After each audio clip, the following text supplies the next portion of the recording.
Welcome to Babu Das. இப்போ இருக்கிற சூழ்நிலையில் பல யூடியூபர்ஸ் இங்கே இருக்காங்க. அது மட்டும் இல்லாமல் நிறையா பேர் யூடியூப் சேனல் ஆரம்பிக்கணும் அப்படிங்கிற ஆர்வத்தோடையும் நிறைய பேர் இருக்காங்க. யூடியூப் சேனல் ஆரம்பித்தா நமக்கு எவ்வளவு அமௌண்ட் கிடைக்கும், ஆவரேஜாக 1 மில்லியன் வியூஸ்க்கு எவ்வளவு அமௌண்ட் கிடைக்கும், நம்ம நிறைய வீடியோ பார்த்துக்கிட்டு இருக்கோம், நிறைய ஷார்ட்ஸ் பார்த்துக்கிட்டு இருக்கோம் இல்லையா. இதில் 1 மில்லியன் வியூஸ் நிறைய வீடியோஸ் கடந்து போயிருக்கோம். அது எல்லாத்தையும் நம்ம பார்த்துருப்போம். இந்த 1 மில்லியன் வியூஸ்க்கு எவ்வளோ அமௌண்ட் கிடச்சிருக்கும் அப்படின்னு நீங்கள் என்றைக்காவது யோசிச்சு பார்த்துருக்கீங்களா?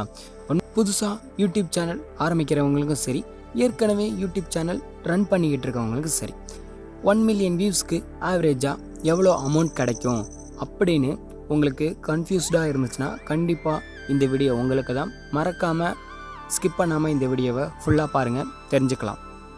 பொதுவாக நாம் அப்லோட் பண்ணுற ஒரு வீடியோ மட்டும் 1 மில்லியன் வியூஸை கடந்துடுச்சுன்னா அதுக்கு நிறையா பணம் கிடைக்கும் அப்படின்னு நம்புகிறவங்களா நீங்கள்? அப்படின்னா நீங்கள் நம்பினது முற்றிலும் தவறானது. பொதுவாக நாம் அப்லோட் பண்ணுற வீடியோ 1 மில்லியன் வியூஸை தாண்டி போயிருந்தாலும் நமக்கு இவ்வளவு பலன்தான் அப்படின்னு யாராலையும் இங்கே சொல்லவே முடியாது. பொதுவாக யூடியூப்பில் கேட்டகரி வீடியோஸ்க்கு எல்லாமே அவங்க எதிர்பார்க்குற அமௌண்ட்லாம் வரவே வராது. ஒவ்வொரு விதமான அமௌண்ட் தான் வரும். நம்ம எதை பற்றி வீடியோ போடுறோம், என்டர்டெயின்மெண்ட்டை பற்றியா, விளாகா, ஸ்டடியா, மோட்டிவேஷனா, எக்ஸாம்ஸா, எதை பற்றி நம்ம வீடியோ போடுறோம் அந்த பொறுத்து தான் வீடியோவுக்கு அமௌண்ட் அலோகேட் ஆகும். இதில் குறிப்பிட்ட வீடியோவுக்கு மட்டும் அமௌண்ட் ரொம்ப அதிகமாக கிடைக்கும், சில வீடியோக்களுக்கு அமௌண்ட் ரொம்ப கம்மியாகவே கிடைக்கும். சில வீடியோவில் மட்டும் வியூஸ் ரொம்ப கம்மியாகவே இருக்கும், ஆனால் அமௌண்ட் ரொம்ப அதிகமாக இருக்கும். சில வீடியோவில் பார்த்தீங்கன்னா வியூஸ் ரொம்ப அதிகமாக இருக்கும், ஆனால் அமௌண்ட் ரொம்ப கம்மியாக வந்திருக்கும்.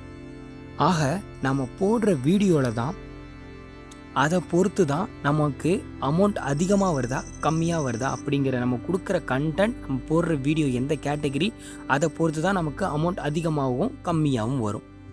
நான் முன்னாடியே சொன்னது போல் வியூஸ் ரொம்ப கம்மியாக இருக்கும், ஆனால் அமௌண்ட் ரொம்ப அதிகமாக இருக்கும் அப்படின்னு சொல்லியிருக்கோம்.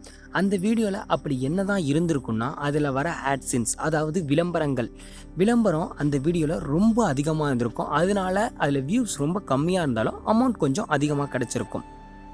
அதே போல் சில வீடியோக்களில் வியூஸ் ரொம்ப அதிகமாக இருந்தோம், அமௌண்ட் கிடச்சிருக்காது. அதுக்கு என்ன காரணம்னா அந்த வீடியோவில் விளம்பரங்கள் ரொம்பவே கம்மியாக இருந்திருக்கும், அதனால அந்த வீடியோவுக்கு அமௌண்ட் கம்மியாக வந்திருக்கும்.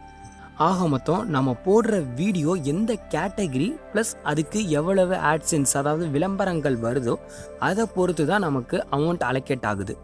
இந்த வீடியோ பார்த்த உங்கள் எல்லாருக்குமே கண்டிப்பாக இது யூஸ்ஃபுல்லாக இருந்திருக்கும் அப்படின்னு நான் நினைக்கிறேன். இதை கண்டிப்பாக உங்கள் ஃப்ரெண்ட்ஸ் அண்ட் ஃபேமிலிக்கு மறக்காமல் ஷேர் பண்ணுங்கள். அப்போ தான் அவங்களும் இதை பற்றி சில விஷயங்கள் தெரிஞ்சுப்பாங்க. நம்ம வீடியோ இப்போ தான் நீங்கள் ஃபஸ்ட் டைம் பார்க்குறீங்கன்னா மறக்காமல் நம்ம சேனலை சப்ஸ்கிரைப் பண்ணிவிட்டு கூட பெல் பட்டனை கிளிக் பண்ணுங்கள்.